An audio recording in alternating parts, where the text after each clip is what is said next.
If you hear car noises outside, the window is open. It's very, very hot here in the lower mainland. I can't believe the temperature's climbing up to 27, 28 Celsius earlier this afternoon. If you're here, you know exactly what I'm talking about. But let's talk a little bit about Olli Juolevi. And there's a little bit of a controversy that comes every time somebody mentions his name. That is certain. And the reason for that is because, well, I don't think you guys need an explanation for that. He was drafted by the Canucks in 2016, 5th overall, and he was taken above guys like Chychrun, Sergachev, McAvoy, Chychrun, etc. So it goes without saying there's a ton of people out there who really just can't bear thinking about this pick. It's an ignominious pick in the minds of some Vancouver Canucks fans, but at the same time, you know, you gotta give him the benefit of the doubt. He's still a guy who just turned 20 like a few days ago, so he's still got a lot of time to develop, but you could totally understand the arguments of people who didn't like this pick. The fact that Sergachev and McAvoy and all these other defensemen taken after Juolevi have gone on to have really good hot NHL starts, Chychrun being the guy who's played the most games out of any defenseman taken in this draft class. The fact that Olli Juolevi is the only player in the top 10 of the 2016 NHL entry draft who hasn't played an NHL game yet, it is kind of concerning to the minds of some. And obviously, it's warranted, but at the same time, Juolevi's still a player who we have today in our system, so all we can do is hope for the best. And this is what I think he needs to accomplish. So, going back to, let's say, the beginning of the 2016-17 season. So this is the season where Juolevi just finished up his training camp with the Canucks. And it goes without saying, he went back to the London Knights. And everybody thought that this was going to be a big test for him because this London Knights team that he was going back to, it didn't have Dvorak, Tkachuk, and Marner anymore. It wasn't super stacked like it was the year before. So Olli Juolevi had to lead his team by example by himself. Which is something that a lot of Vancouver Canucks fans are on board with. Okay, he's a good player, let's see what he's able to do without the rest of the great supporting staff around him. And he was able to accomplish the exact same amount of production as he did the year before, 42 points in 58 games for the 18-year-old at the time, and a lot of people were expecting him to make the team in 2017-18. I was one of these people. In fact, I was one of these people who, ever since he was drafted, I was saying that, yeah, Juolevi's probably going to be on the team 2017-18. Give it 1 year and then he's on the team. And it's very obvious to see just the reactions that have gone on over the past few months, considering Olli Juolevi didn't make the team, and he had one of the worst showcases in the most recent preseason. And this was the big spark of the ambivalence between the Vancouver Canucks fanbase. And everywhere you'd see guys saying, okay, yeah, he's totally a bust, we should have gone with Sergachev or Tkachuk. And in turn, of course, you'd get the obvious response, yeah, well, he's only 19. What do you expect?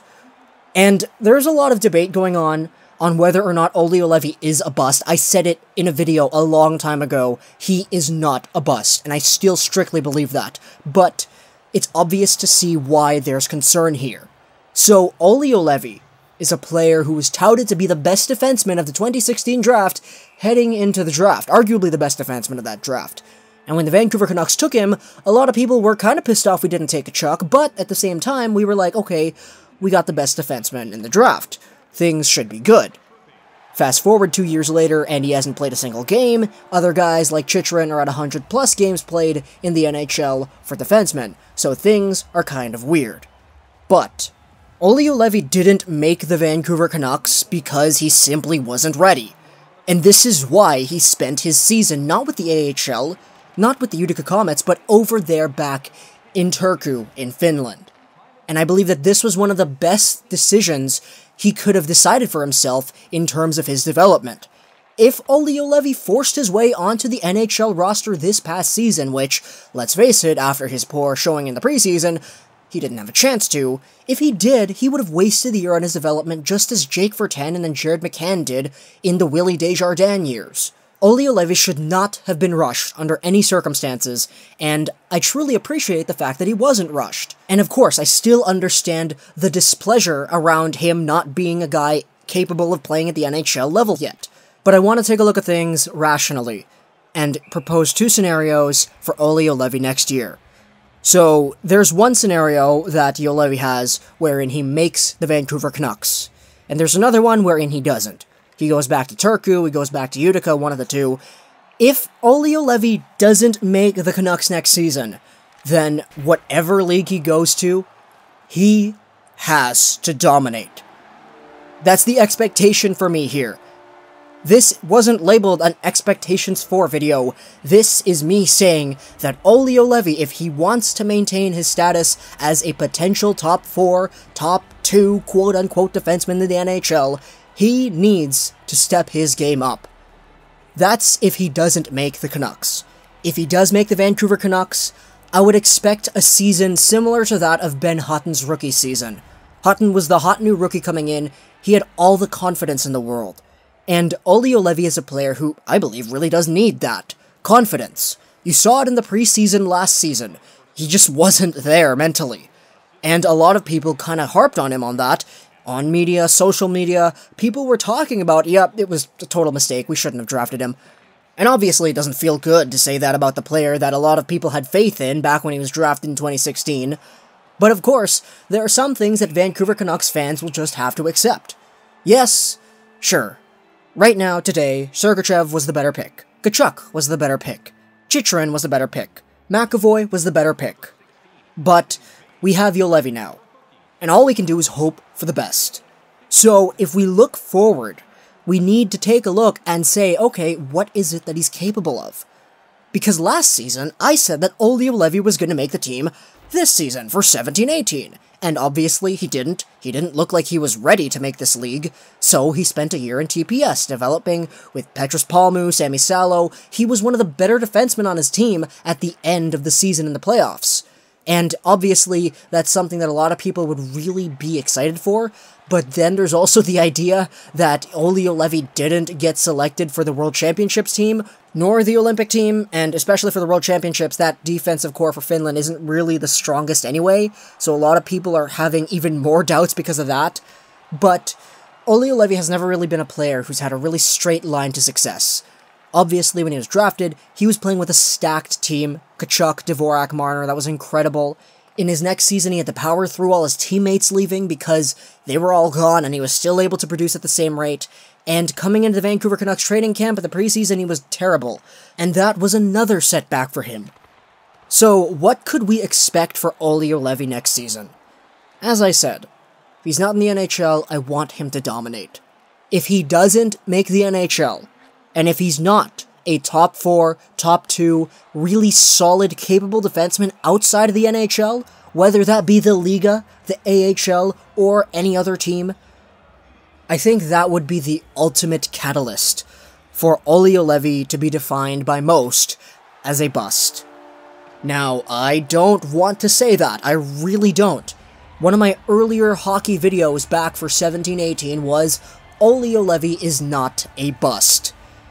And I really hope that I got that one correctly. And honestly, I should be right, right? He was 5th overall, 2016, for crying out loud.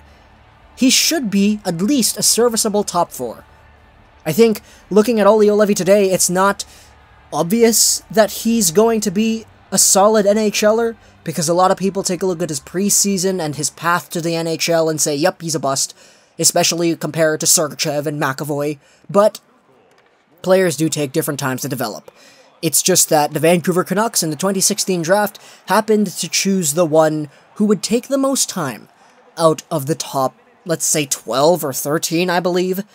And heck, it's not even just Juolevi. The entire 2016 draft, aside from Juolevi and Lockwood, looks like it's going to be a bust.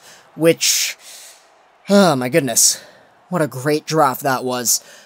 But nevertheless, Olli Juolevi is a player who I believe needs to dominate whatever non-NHL team he gets placed on the next year, and if he does make the NHL, he needs to prove himself as worthy of it. He can't have that languid transition season like Jared McCann and Jake Virtanen. He needs to be in, just like Ben Hutton was when he was in his first season. So ultimately, that's what I think. You guys can comment down in the comments what you think as well. Obviously, there would be a very civilized discussion in the comment section of this particular video. Am I right? Am I right? But I understand that a lot of people have really strong opinions about Juolevi, and I'm one of them as well. I just hope for the best. That's my opinion. I think that he's a player who still has the capabilities of becoming good. He's 20 years old. So all we gotta do is give him time. And just because Sergachev and McAvoy and Chychrun all are having success in the NHL today, doesn't mean that Juolevi was a bad pick. Sure, you could argue that it was the wrong pick, but I don't think it's a bad pick. At least, today it isn't. Hope you guys enjoyed this video. Plus, like that, gaming, and bye.